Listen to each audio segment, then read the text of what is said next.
Hello everyone. आज हम लोग बात करने चल रहे हैं आर्थिक शब्दावली के दूसरे चरण की। सेकंड लेक्चर है आर्थिक शब्दावली पे। जैसे मैंने आपसे कहा था कि हम आपको प्रतिदिन 5 शब्दों से परिचय कराएंगे।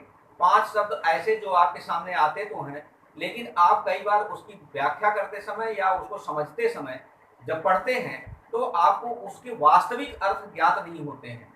वास्तविक अर्थ जो आर्थिक संबंधों में है, क्योंकि किसी भी शब्द का जब प्रयोग कहीं किया जाता है तो उस शब्द का व्यापक अर्थ होता है। सामान्य तौर पर जब शब्द का स्थान बदलता है तो उसका अपना अर्थ भी बदल जाता है। इसलिए कौन सा शब्द किस जगह प्रयोग किया जाएगा, वही शब्द एक दूसरे विषय में दूसरा अर्थ रखता है, जबकि आर्थिक संदर्भ में जब वही शब्द प्रयोग किया जाता है तो उसका अर्थ बदल जाता है। इसलिए आर्थिक शब्दावली का ये सिलसिला हमने शुरू किया है। आज जो हम आप लोगों के सामने बात करने चल रहे हैं वो 5 शब्द हैं: पूंजीवाद, समाजवाद, साम्यवाद, क्रोनिक कैपिटलिज्म और रेड डंकी इकोनॉमी। ये 5 अर्थव्यवस्था के 5 शब्द तो आपने सुने होंगे। इन्हीं 5 शब्दों पर हम आपका थोड़ा सा परिचय करा देते हैं। पूंजीवाद, सबसे पहले बात हम करते हैं पूंजीवाद। पूंजीवाद क्या है, कैपिटलिज्म क्या है? कैपिटलिज्म, जैसा आपको पहले ही पता है कि पूंजीवाद में यानी पूंजी की प्रधानता हो, जहां पर पूंजी सबसे ज्यादा, पूंजी मुख्य केंद्र बिंदु में हो, वहीं पर पूंजीवाद होगा। तो पूंजीवाद का अभिप्राय यह हुआ कि अगर सरकार के द्वारा पूंजी यानी जो लाभ के उद्देश्य से काम करती है उसको ज्यादा वरीयता दी जाए, वनस्पति सामाजिक कल्याण या आर्थिक कल्याण के बजाय, तो उसी अर्थव्यवस्था को हम पूंजीवाद कहते हैं। पूंजीवाद का जो सबसे बड़ा अभिप्राय होता है, जो सबसे बड़ा पहचान होता है, वहां पर लेसेस फेयर की पॉलिसी अपनाई जाती है, जिसको हम हिंदी में कहते हैं हस्तक्षेप की नीति। हस्तक्षेप की नीति, लेसेस फेयर। ऐसा कहा जाता है कि समाजवाद, पूंजीवाद में सरकार की भूमिका केवल कानून व्यवस्था बनाए रखने तक होती है, अर्थात सरकार की भूमिका आर्थिक क्रियाकलापों में बहुत सीमित होती है। प्राइवेट सेक्टर को ज्यादा वरीयता दी जाती है। सरकार कानून व्यवस्था के संचालन में अपना रोल सीमित रखती है और आर्थिक क्रियाकलापों पर प्राइवेट सेक्टर के योगदान पर छोड़ दिया जाता है। क्योंकि प्राइवेट सेक्टर है तो वो स्वाभाविक सी बात है कि लाभ के उद्देश्य से, अधिकतम लाभ के उद्देश्य को ध्यान में रख करके ही कार्य करेगी। तो इसका मतलब यह हुआ कि सरकार हस्तक्षेप बिल्कुल ना करे। लेकिन नहीं, पूंजीवादी अर्थव्यवस्था में, जो कि जिसका उदाहरण आप ले सकते हैं अमेरिका को। अमेरिका जो पूंजीवादी अर्थव्यवस्था का एक उदाहरण है, वहां पर भी 1930 में जब रूजवेल्ट का शासन था, उन्होंने न्यू डील प्रोग्राम जब 1932 में लाया तो उन्होंने इस व्यवस्था को फिर से परिभाषित किया और कहा कि पूंजीवादी व्यवस्था में भी सरकार की भूमिका एक कल्याणकारी राज्य की होती है, और कल्याणकारी राज्य की भूमिका में सरकार अपने आप को सिर्फ कानून व्यवस्था बनाए रखने तक सीमित नहीं होती है, बल्कि अधिकतम सामाजिक कल्याण के लिए वो किसी भी हद तक जा सकती है। अर्थात सरकार की भूमिका अधिकतम सामाजिक कल्याण के लिए फ्रॉम बर्थ टू फनरल, जन्म से लेकर के अंतिम क्रियाकलाप तक होती है। तो पूंजीवादी अर्थव्यवस्था में सरकार सीमित रोल जरूर रखती है, निजी क्षेत्र का योगदान ज्यादा होता है, लेकिन इसके बावजूद पॉलिसी हस्तक्षेप की होती है, पूंजी की प्रधानता होती है। इसीलिए इसको हम पूंजीवादी अर्थव्यवस्था कहते हैं। समाजवाद, समाजवाद में सरकार की भूमिका ज्यादा होती है, अर्थात अधिकतम सामाजिक कल्याण को ध्यान में रख करके बात किया जाता है। सरकार हर जगह अपनी भूमिका सुनिश्चित करती है। प्राइवेट सेक्टर का भी योगदान होता है, ऐसा नहीं प्राइवेट सेक्टर को यहाँ बिल्कुल मनाही होती है, नहीं, प्राइवेट सेक्टर का भी योगदान पूरा होता है।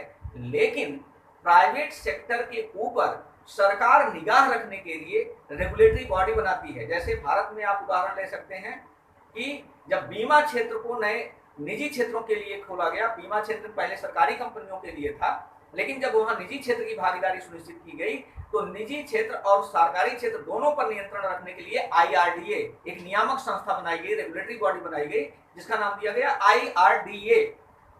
बैंकिंग क्षेत्र पर नियंत्रण रखने के लिए आरबीआई पहले से ही है।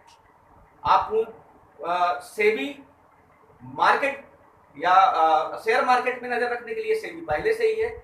इसी तरह से आप जब टेलीकॉम सेक्टर को देखेंगे तो वहां पर एक रेगुलेटरी बॉडी है ट्राई। यानी सरकार अपनी भूमिका समाजवाद में हस्तक्षेप की नीति ना होकर के अधिकतम सामाजिक कल्याण को ध्यान में रख करके